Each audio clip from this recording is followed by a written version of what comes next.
أعوذ بالله السميع العليم من الشيطان الرجيم. بسم الله الرحمن الرحيم. أقم الصلاة لدلوك الشمس إلى غسق الليل وقرآن الفجر إن قرآن الفجر كان مشهودا.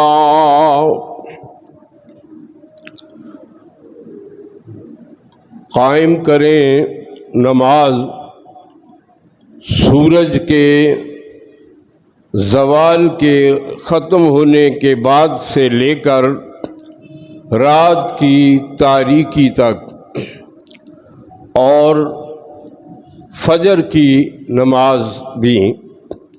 بے شک فجر کی نماز وہ وقت ہے جب فرشتے بھی حاضر ہوتے ہیں. سامعین کرام، 15واں پارہ سورہ بنی اسرائیل، آیت نمبر 78. اللہ تبارک و تعالی نے نماز کو کلمہ پڑھنے کے بعد، توحید و رسالت کے اقرار کے بعد سب سے پہلا فرض قرار دیا ہے. شب معراج میں 50 سے کم کرتے کرتے امت پر تخفیف کرتے ہوئے نبی پاک صلی اللہ علیہ وسلم کی سفارش اور درخواستوں کے نتیجے میں اللہ نے 5 نمازیں فرض قرار دیں اور فرمایا کہ 5 تم پڑھو، ہم تمہیں 50 کا ہی ثواب دے دیں گے. اس آیہ کریمہ کے اندر اللہ تعالیٰ نے 5 نمازوں کا ذکر فرما دیا ہے. طلوع الشمس، جب سورج تھوڑا سا ڈل جاتا ہے دوپہر کے وقت.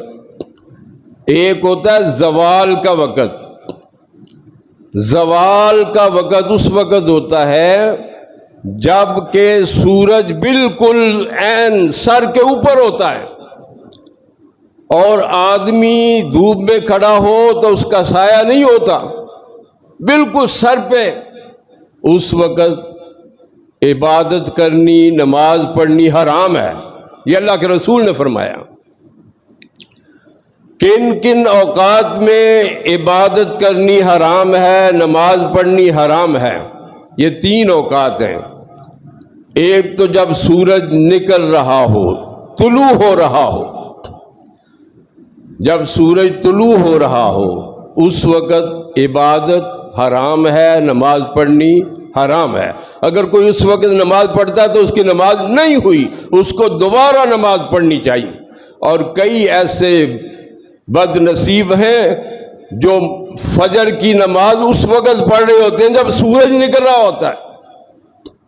ان کو اتنا بھی شعور نہیں، مسئلے کا اتنا بھی علم نہیں کہ اس وقت نماز پڑھی نہ پڑھی ایک برابر ہے.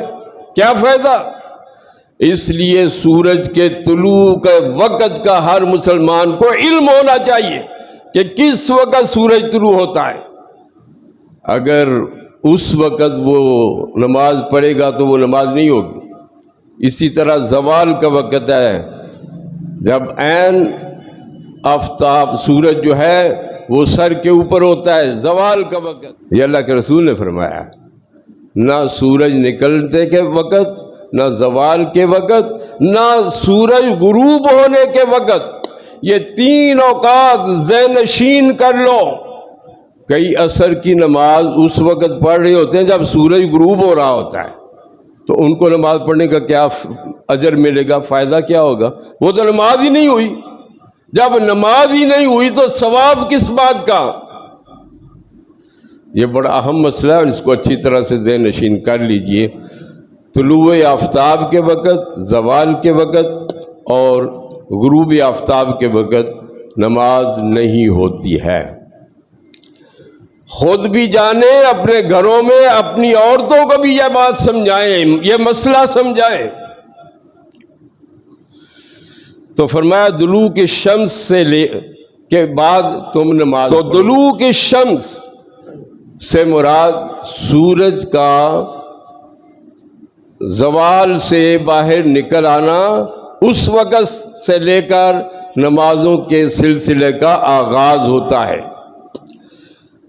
یہاں پر ظہر کی نماز کا ذکر ہوا۔ دلوک شمس سے لے کر غروب آفتاب تک کون سی دو نمازیں آتی ہیں؟ ایک ظہر کی نماز آتی ہے اور ایک عصر کی نماز آتی ہے۔ پھر آ گیا الی غسق اللیل، رات کی تاریکی تک، نصف رات تک، یہ عشاء کی نماز اور مغرب کی نماز، یہ دو نمازیں اس میں آ گئیں الی غسق اللیل میں۔ مفسرین نے باقاعدہ اس کی تفسیر کیا اور نبی پاک صلی اللہ علیہ وسلم نے اس کی تشریح بیان کی ہے۔ وقرآن الفجر، یہاں فجر کی نماز کو قرآن الفجر کہا گیا ہے۔ قرآن کا لفظ یہاں نماز کے لیے استعمال ہوا ہے اور یہ اللہ کے رسول نے سمجھایا ہے کہ قرآن کا معنی یہاں پہ صلاۃ ہے، وقرآن الفجر کا مطلب ہے صلاۃ الفجر اور صلاۃ فجر، یعنی دو نمازوں کا ذکر اکٹھا ہو گیا۔ دلوک شمس میں اور الی غسق اللیل میں مغرب اور عشاء کا ذکر ہوا، اور باقی پانچویں نماز کون سی رہ گئی؟ فجر کی، اور فرمایا وقرآن الفجر، فجر کی نماز۔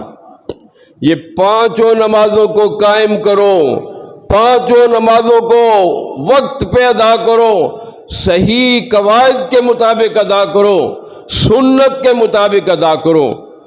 یہ اللہ کا حکم ہے، یہ اللہ نے اپنے نبی کو حکم دیا، اور نبی کو جو حکم ہوتا ہے وہ ان کی امت کے لیے بھی ہوتا ہے۔ اور قرآن مجید میں تو کئی جگہ پہ نماز کے قائم کرنے کا حکم موجود ہے۔ ان قرآن الفجر، بے شک نماز فجر کے وقت میں کان مشہودہ، فرشتے موجود ہوتے ہیں، فرشتے حاضر ہوتے ہیں۔ فرشتے حاضر ہوتے ہیں کا کیا مطلب ہے؟ یہ نظام کائنات اللہ رب العزت، اللہ نے فرشتوں کی ڈیوٹیاں لگا رکھی ہیں، وہ زمین پہ بھی آتے ہیں، وہ اللہ کے بندوں کو دیکھتے ہیں، اللہ کے بندوں کے اعمال کا جائزہ لیتے ہیں۔ نبی پاک صلی اللہ علیہ وسلم نے فرمایا کہ اللہ تعالیٰ کی طرف سے 2 اوقات میں فرشتے زمین پر آتے اور واپس جاتے ہیں۔ یہ فرشتوں کی آمد و رفت کا ذکر ہوا حدیث پاک میں۔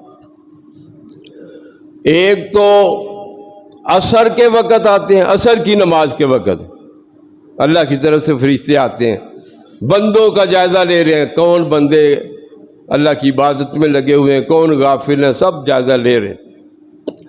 اور ایک گروہ فرشتوں کا فجر کی نماز کے وقت آتا ہے،